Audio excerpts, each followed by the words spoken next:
وعباد الرحمن الذين يمشون على الأرض هونا وإذا خاطبهم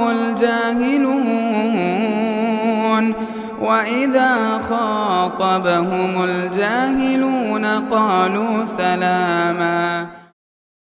السلام علیکم ورحمۃ اللہ وبرکاتہ. الحمد للہ رب العالمین والصلاة والسلام علی سید الانبیاء والمرسلین اما بعد.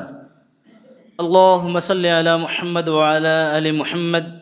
کما صلیت علی ابراہیم وعلی آل ابراہیم انک حمید مجید. اللہم بارک علی محمد وعلی آل محمد کما بارکت علی ابراہیم وعلی آل ابراہیم انک حمید مجید. محترم سامعین کرام، ہم لوگ سن رہے تھے جنگ احد کے تعلق سے، اور یہاں تک باتیں آئی تھی کہ مسلمانوں نے بھی، نبی صلی اللہ علیہ وسلم نے بھی، اور ادھر سے مشرکین نے بھی اپنے اپنے لشکر کو ترتیب دے چکے تھے، اور اب صلی اللہ علیہ وسلم نے ایک منظم انداز سے سب کو صفوں میں بانٹ کر کے ایک ترتیب دیے تھے، اور مشرکین مکہ نے اسی طرح سے ان لوگوں نے بھی بڑی محنت اور اچھے انداز میں ان لوگوں نے بھی ترتیب دیے تھے اپنے لشکر کو اور فوج کو. اس کے بعد اب جو ہے جنگ شروع ہونے والی ہے. اس سے پہلے مشرکین مکہ نے ایک چال بازی کی، اور وہ چال بازی یہ ہے کہ نبی صلی اللہ علیہ وسلم کے تعلق سے قریش نے کہا، مسلمانوں سے کہا کہ تم ہمارے چچیرے بھائی محمد صلی اللہ علیہ وسلم کو ہمارے حوالے کر دو، یا ان سے تم لوگ رخ پھیر لو، انہیں چھوڑ دو، اور ہمیں تم سے کوئی سروکار نہیں ہے. تم محمد صلی اللہ علیہ وسلم کا ساتھ چھوڑ دو گے تو ہم تم سے کوئی لڑائی نہیں کریں گے. مشرکین مکہ نے بہت چالاکی سے یہ چال چلے، لیکن آپ کو یاد ہوگا، آپ سنتے ہوگے کہ وہ صحابہ کرام جنہوں نے نبی صلی اللہ علیہ وسلم سے قدم ملانے کا وعدہ کیا، وہ صحابہ کرام جو آپ کی ایک چھوٹی سی سنت کو چھوڑنے کے لیے راضی نہیں، وہ صحابہ کرام جو آپ کے پسند کو اپنے لیے پسند بنا لیے اگرچہ ان کے نزدیک اس سے پہلے ناپسند چیز تھی، وہ صحابہ کرام جو آپ صلی اللہ علیہ وسلم کے ایک ایک اشاروں پر وہ سمندر میں کودنے کے لیے اور اسی طرح سے کھائی میں کودنے کے لیے تیار ہو جائیں. بھلا وہ صحابہ کرام اللہ کے نبی کو یہ کیسے چھوڑ دیں؟ یہ آپ صلی اللہ علیہ وسلم کے تعلق سے یہ کیسے گوارا کر لیں گے کہ ہم نبی صلی اللہ علیہ وسلم کو چھوڑ دیں گے، ان کے حوالے کر دیں گے؟ ان کی چال یہاں پر نہیں چلی. قریش مکہ نے جو چال چلی تھی ان کی چال ختم ہو گئی. لیکن ابھی ان لوگوں نے بس نہیں کیا، بلکہ ان لوگوں نے اور قریبی سے ایک چال چلنے کی کوشش کی. وہ چال یہ ہے کہ ابو عامر فاسق نامی ایک شخص جو قبیلہ اوس، جو مدینہ کے رہنے والا تھا اور اوس قبیلہ کا سردار بھی تھا، تو جب اسلام آیا، اسلام کی عداوت اور دشمنی میں وہ بھاگ نکلا، اسلام قبول نہیں کیا، مکہ چلا گیا، اور وہاں جا کر کے انہوں نے مسلمانوں کے خلاف لوگوں کو خوب بھڑکایا، یہاں تک کہ جنگ ہونے کی نوبت آ گئی اور جنگ تک یہ بات آ گئی. تو یہی ابو عامر آیا اور انصار کے لوگوں سے کہا کہ تم جانتے ہو تم ہمیں پہچانتے ہو، زمانہ جاہلیت میں ہم تمہارے سردار رہ چکے ہیں، ہم تمہارے اپنے ہیں، ہماری بات تو مانو کہ محمد صلی اللہ علیہ وسلم کو ہمارے حوالے کر دو، محمد صلی اللہ علیہ وسلم سے تم لوگ رخ پھیر لو، ہمارے تم سے کوئی سروکار نہیں، ہم تم کو کچھ نہیں کریں گے، ہم تم سے کوئی لڑائی نہیں کریں گے. لیکن ان کو انصار کے لوگوں نے بہت کھری کھوٹی سنائی اور کہا کہ ہم تمہیں دیکھ لیں گے. اس ابو عامر فاسق نے کہا کہ ہم تمہیں دیکھ لیں گے، اور اللہ کے نبی صلی اللہ علیہ وسلم ہی نے انہیں فاسق کہا تھا، آپ صلی اللہ علیہ وسلم ہی نے انہیں فاسق کہا تھا. بہرحال ان کی یہ چال نہیں چلی، اور جس طرح سے کوشش کی ان کی کوشش جو ہے ناکام ہو گئی. اب جو ہے مشرکین مکہ کے لشکر میں ان کو جوش دلانے کے لیے اور جذبہ پیدا کرنے کے لیے جو عورتیں یہ لوگ لے کر کے گئے تھے، وہ عورتیں صف کے بیچ میں گھس کر کے دف بجا رہی تھی اور جوش اور ولولہ پیدا کر رہی تھی، اور ان تمام عورتوں کی قیادت ہند بنت عتبہ کر رہی تھی. ہند بنت عتبہ تمام عورتوں کو اسکا رکھی تھی، وہ لوگ دف بجا رکھی تھی، اور اس کے ساتھ ساتھ جتنے بھی لشکر کے فوج کے لوگ تھے سارے لوگوں کو جوش اور ولولہ پیدا کر رہے تھے۔ ادھر جب دونوں فوجیں آمنے سامنے ہو گئی، جب دونوں لشکر آمنے سامنے ہو گئے، تو اسی بیچ میں ایک شخص طلحہ بن ابی طلحہ نے ایک فائٹ کے لیے دعوت دیا، کہا کہ ہم سے کون فائٹ کرے گا، ہم سے کون فائٹ کرے گا۔ یاد رہے کہ طلحہ بن ابی طلحہ عبدری یہ ایک بہادر شخص تھا، بہت طاقتور تھا، اور اس مشرکین مکہ کے لشکر میں اس قدر بہادر تھا کہ بہت سارے صحابہ کرام ان کے بہادری کو دیکھ چکے تھے، اور جب انہوں نے فائٹ کے لیے انوائٹ کیا، کہا کہ فائٹ کرو ہم سے، دعوت دیا کہ ہم سے کون لڑائی کرے گا، تو بہت سارے صحابہ کرام دل میں چپ رہے اور خاموش رہے۔ اتنے میں زبیر بن عوام رضی اللہ عنہ آگے بڑھے، حضرت زبیر بن عوام رضی اللہ عنہ آگے بڑھے، اور ان کے اونٹ پر جو ہے شیر اور چیتے کی طرح انہوں نے چھلانگ لگائے، اور اس کے اونٹ سے انہیں نیچے گرا دیا، اونٹ سے انہیں نیچے گرا کر کے جو ہے دبوچ دیا، اور دبوچنے کے بعد پھر انہیں ان کا کام تمام کر دیا۔ اس طرح سے یہ چونکہ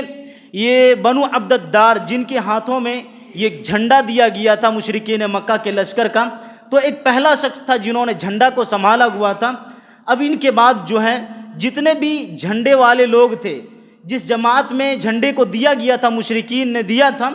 تو اس جھنڈے رکھنے والے تمام کے تمام لوگ آگے بڑھے، بہت گرم جوشی کے ساتھ ان لوگوں نے لڑائی کی، لیکن ایک ایک کر کے سب مارے گئے، سب کے سب ایک ایک کر کے مارے گئے، اور ان میں آخر میں ایک غلام بچا، اور انہوں نے بھی اس جھنڈے کو لیا اور بہت جوانمردی کے ساتھ انہوں نے لڑائی کی، جوانمردی کے ساتھ اس قدر لڑائی کی کہ ان کے دونوں ہاتھ کاٹ دیے گئے، لیکن اس کے باوجود بھی انہوں نے جھنڈے کو سنبھالا، اور آخرکار انہیں بھی صفایا کر دیا گیا۔ اس کے بعد جو ہے جھنڈا دوسرے لوگوں نے، مشرکین مکہ کا جو جھنڈا تھا دوسرے لوگوں نے سنبھالا۔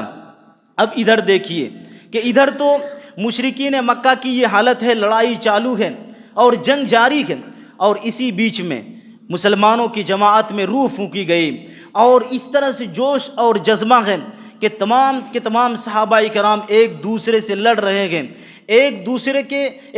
سے لڑائی کر رہے ہیں، دفاع کر رہے ہیں، اور ان کو مار گرا رہے ہیں۔ اور اسی بیچ میں ابو دجانہ رضی اللہ عنہ یہ وہی صحابی ہیں جن کو اللہ کے نبی صلی اللہ علیہ وسلم نے اپنی تلوار دیے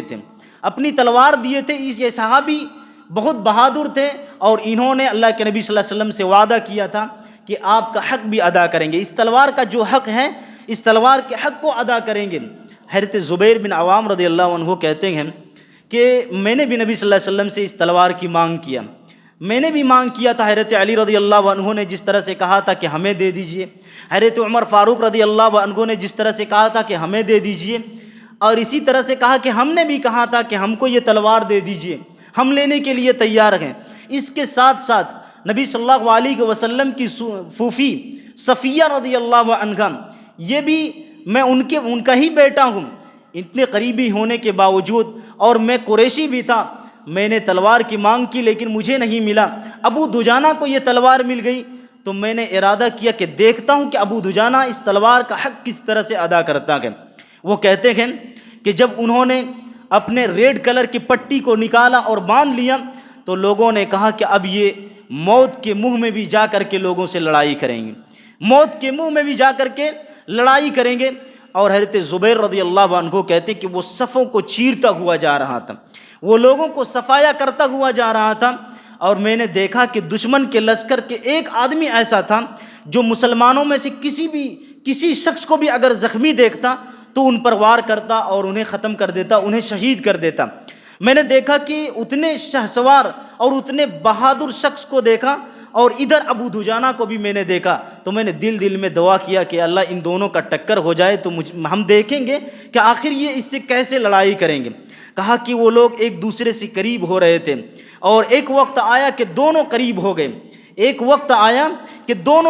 گئے، ابو دجانہ رضی اللہ عنہ پر اس نے وار کیا، لیکن ان کی وار جو ہے ابو دجانہ رضی اللہ عنہ کی جو لڑائی کے لیے انہوں نے لباس پہن رکھے تھے اس میں ان کی تلوار پھنس گئی، اور پھر حضرت ابو دجانہ رضی اللہ عنہ نے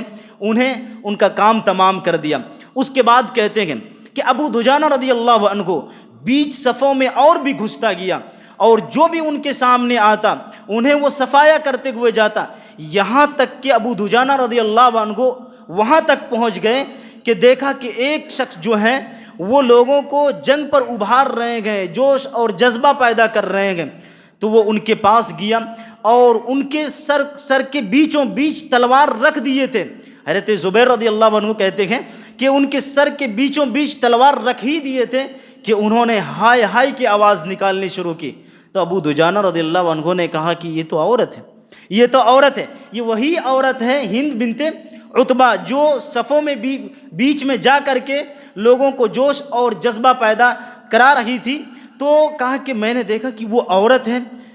تو فوراً اپنی تلوار کو روک لیا، وہیں پر اپنی تلوار کو روک لیا اور کہا کہیں ایسا نہ ہو کہ نبی صلی اللہ علیہ وسلم کی تلوار سے ایک عورت کا قتل ہو جائے، نبی صلی اللہ علیہ وسلم کی تلوار سے ایک عورت کا قتل ہو جائے۔ اسی طرح سے حضرت زبیر رضی اللہ عنہ کہتے ہیں کہ میں نے دیکھا کہ حضرت حمزہ رضی اللہ عنہ لوگوں کے درمیان گھستے جا رہے تھے اور صفوں کو چیرتے ہوئے جا رہے تھے اور چیتے کی طرح وہ دوسروں پر لپکتے تھے اور ان کا کام تمام کر دیے جاتے تھے، ان کا کام تمام کر دیا جاتا تھا۔ حضرت ابو حمزہ رضی اللہ، پھر کہتے ہیں کہ بدقسمتی سے حضرت ابو حمزہ رضی اللہ عنہ کو لوگوں نے روبرو سے شہید نہیں کیا بلکہ پیچھے سے ان پر وار کیا گیا۔ اب انشاءاللہ کل ہم لوگ سنیں گے کہ حضرت حمزہ رضی اللہ عنہ کیسے شہید ہوئے تھے۔ اللہ رب العالمین سے دعا کرتے ہیں رب العزت ہم تمام لوگوں کو دین کے مطابق چلنے اور اس پر عمل کرنے کی توفیق نصیب فرمائیں، آمین۔ وآخر دعوانا الحمد للہ رب العالمین۔